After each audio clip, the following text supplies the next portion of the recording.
I love coffee. I love waking up to coffee. I don't know about any of you guys that are watching, but I'm also a Buffalo Bills fan. I grew up just outside of Buffalo, and the claim to fame is 4 trips to Super Bowl, not winning any of them. They've been terrible ever since. Basically, that's true. They've had some good years. They did make playoffs last year. Finally, broke their playoff drought. But anyways, we're not here to talk football. We are here to talk about audio. This is Dave with DBS Tech Talk, and today I'm going to review my first venture into planar headphones.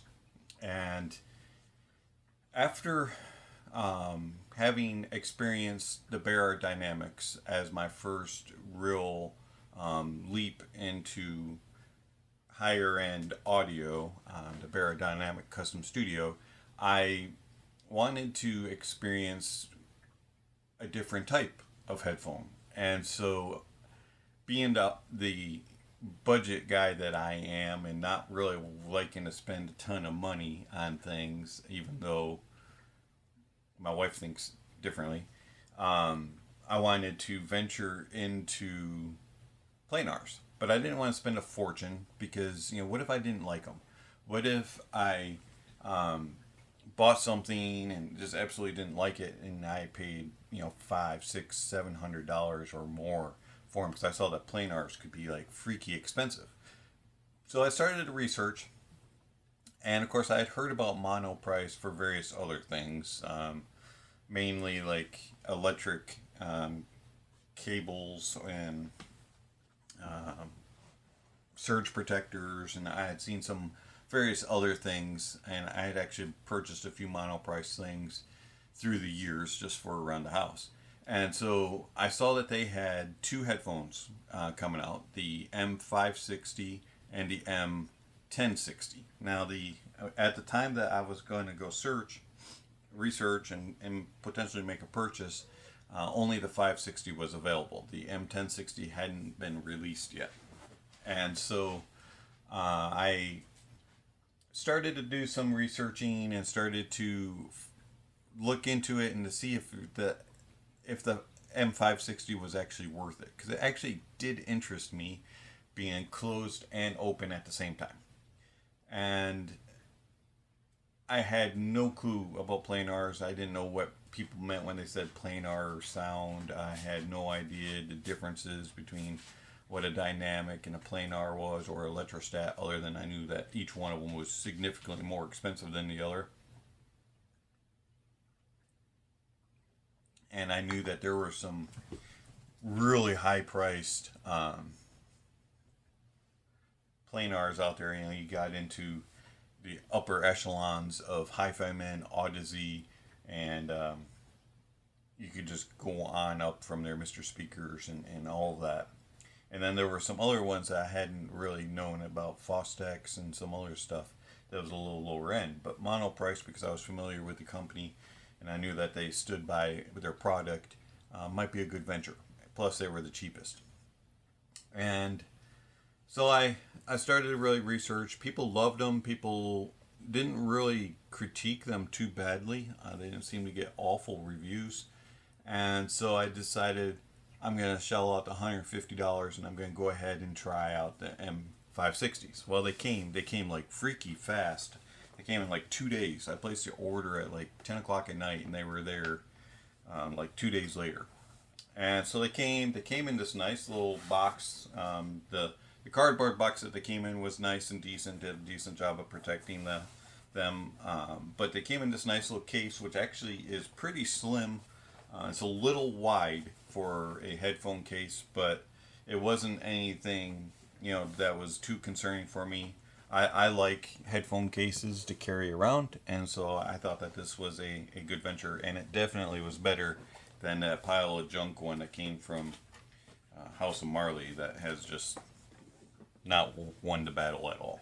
But this one has ventured through very well. It's still in really good shape after over a year, and I'm very well pleased with the durability of it.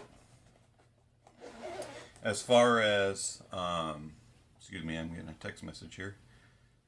As far as everything else in it that comes with it, it came with a 1/4 inch adapter, which, I mean, if you're into audio, you probably don't need these, but having extras laying around is nice, and it is fairly decent quality. It is gold tipped, and it's got this little plastic bit that helps you to grab onto it. Some of them are metal, and it's hard to hold, and it slips around.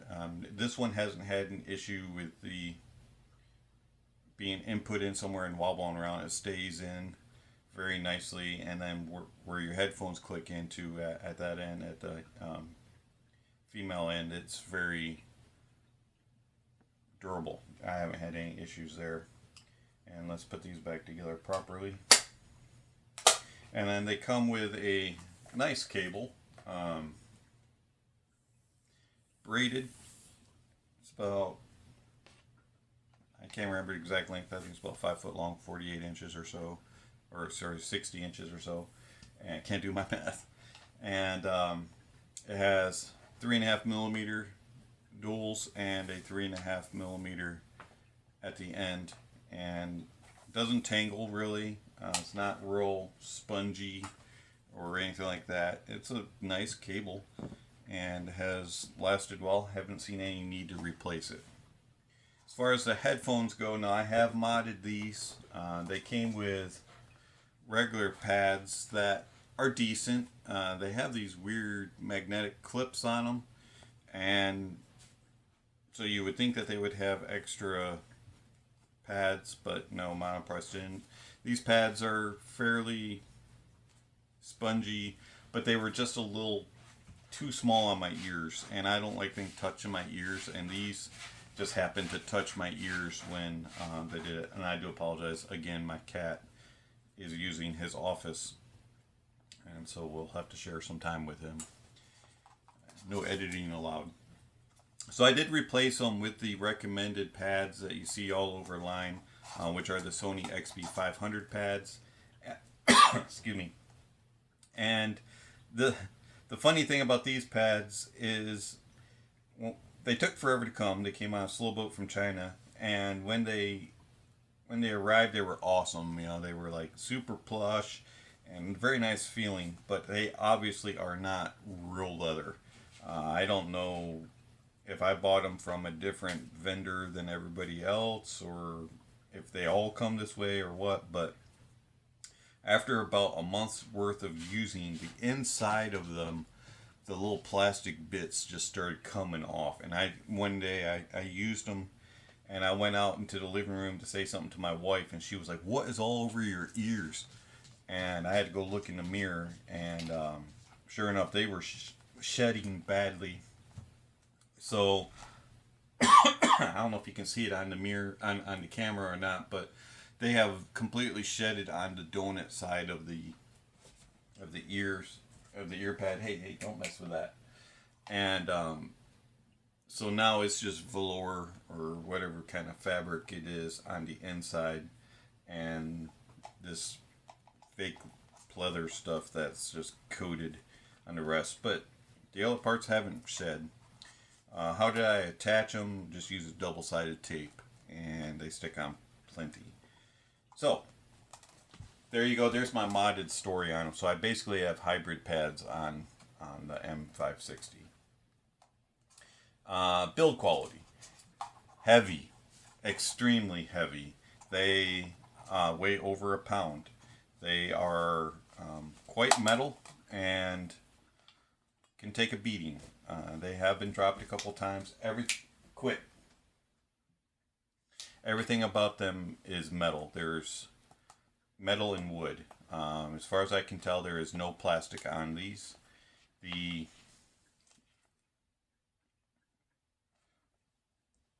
Even you would think for $150 that they would chinch on these and put fake wood, but this little cover is actually wood, and these are wood, and so that's kudos to Monoprice for how they kept the price down.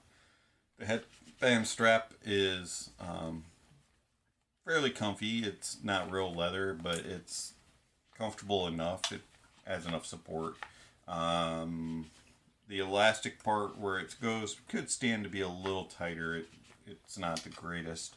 I had a major issue with clamp. These had absolutely no clamp whatsoever, and I struggled mightily to get these to fit properly when I first got them.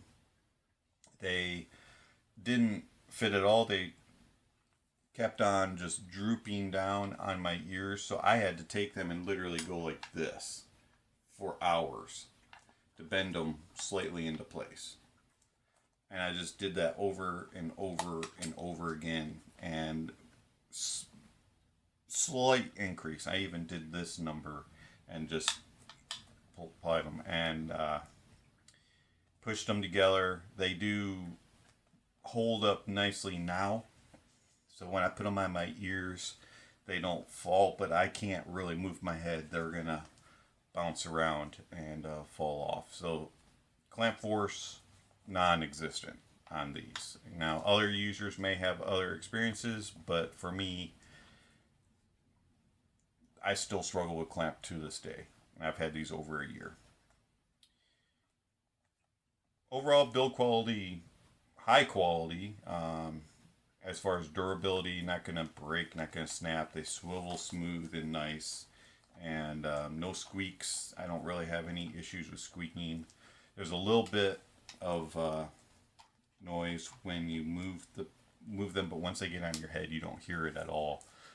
Unlike my Barodynamics, when I had the stock pads on them, I could hear every creak and moan of those until I replaced the pads. And so these are smooth, and you can't call them janky quality wise.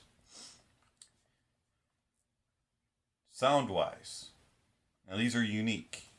They came out of the box and I put them on and I immediately hated them. I was like, if this is planar sound, they're disgusting.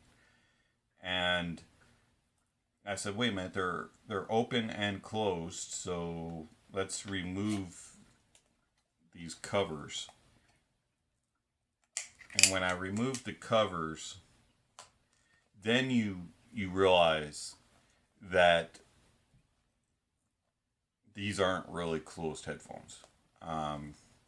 Closed, they sound muffled, they sound distant, they sound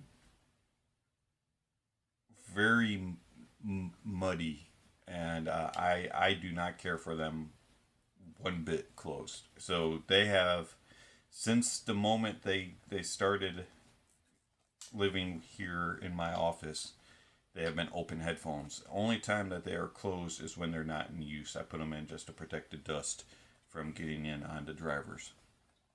There is a lot of dampening on the underneath the grill. You can actually not see the driver very well at all. You really have to hold it in the light to see it. So there's quite a bit of dampening in there. It would appear. There's not much dampening on the inside ear cup. You can actually see the driver underneath this little film that they have underneath there. Sound wise, once you open them up, they become airy. They become a lot wider, and they sound a whole lot better. It's leaps and bounds in my opinion, as far as open and closed. Do they have bass? Yes. Do they have mids? Yes. Do they have highs? Yes. Let's get into the intricacies of each one of those. Bass. It is present. It's a little thumpy. It's a little impactful. These do like to rock. If you're a bass head, you would probably be pleased with them. I wouldn't say you would be overjoyed, but they'd be pleasant for you. They're not super extended, and they are not overly detailed in the bass. I wouldn't call them muddy, as you can hear detail and you can hear some layering and stuff like that, but they are not, when it comes to planars, they are not what I would call the planar bass, like the big brother of the M1060 or even the advanced alpha that I have, my other planars that I have. But the bass is pleasant. It's definitely there. The mids, when you transition over from lower mid into the mids, these have a little rough transition. They do kind of merge in together, and cloud each other out a little bit. The bass is a little too much on the mids, and the mids are not overly detailed. They are they're balanced as far as tonality and all that, but they're not extremely clear. This could be a warm headphone in that regard, or maybe more of a dark headphone. But they have nice mids. The vocals are clear on them. They sound nice, but they're not overly detailed. They do not have a lot of, as I would call, I guess, timbre to them. And then when they transition into the highs, the upper mids and the lower treble, are again slightly cloudy. It's not a clean transition. And then the highs are not super extended out. They're, in my opinion, veiled. It almost sounds like like they're rolled off pretty significantly. And they just don't have a sparkle to them. They just seem kind of dark. They sound good, for an average person. If you're just getting into planars like I was, you're going to be blown away. But once you hear better planars, you're going to be, oh, these are okay. It's kind of like the step up that I went from when I went from Symphonized and House of Marley to my Barodynamic. It was, oh, I can hear this, but these ones are so much better. And so that was my start. You know, they were overall, they lasted me quite a bit. I still listen to them, still enjoy them. They play better on different amps. They do not play very well on a tube amp, in my opinion. At least the tube amps that I have tried. I have tried a Little Dot Mark II, and I have also tried it on the APPJ PA1502A, and it just seems to muddy them up even more. It makes them way too dark, and I don't care for that sound. I love tube amp sound, but on these it just makes them too dark, and I don't care for that. As far as on my other amps, I have a topping stack, and it's a topping D30 DAC and an A30 amp, and these play well on that. They sound a little more clear. It cleans them up a little bit, and I actually like that sound better. On my phone, my V30, it pushes them, but you have to get very close to max in order to get them to their potential, and then they can become a little harsh in the highs at times, on the phone. So overall, the M560, would I recommend them? If you're, again, it'd be like if you're, like I said about the Symphonized, if you're looking for a headphone just because you want something that sounds decent, and you don't care about overall detail and clarity, and you just want something to begin in planars, these would be it. If you're looking for a closed headphone, a closed planar, do not get these. I do not recommend these closed at all. When you open them up, It gives them a little bit wider of a sound stage. It gives them a airiness to them that actually does sound unique and nice, but it's not mega open. And again, you're looking at a darker sound to them. But for a beginner, just getting into planars, yeah, these wouldn't be a bad start, especially if you're trying to go under $200. I'd recommend staying around the $100 mark for these. 125. They're on sale quite a bit on Monoprice. Even you can get them used on the Bay for that. But now that I have jumped further into planars, these kind of just sit on my collection and beg to be played every now and then. I'll get them out and go, oh yeah, I remember these. These can rock, but they're not my favorite. I don't turn to these on a daily basis. But it was a good try by Monoprice, and they're an okay headphone. They're not an exceptional headphone. There was a lot of reviews that came out that said these were giant killers. Now I can't compare them to any other giants than the ones that I have heard, and the Advanced Alpha and the M1060 that I have, and this doesn't beat either one of those. So I don't see these being giant killers. In fact, the Pham and HE350 that I have, I prefer the sound of those over these. And those are dynamics, and those are $100. So, yeah, good try. They were good while I had them, and if I hadn't tried anything else, I probably wouldn't know any better. But now I do. And the M560, good, but not great. This has been DBS Tech Talk, and I'll talk to you next time.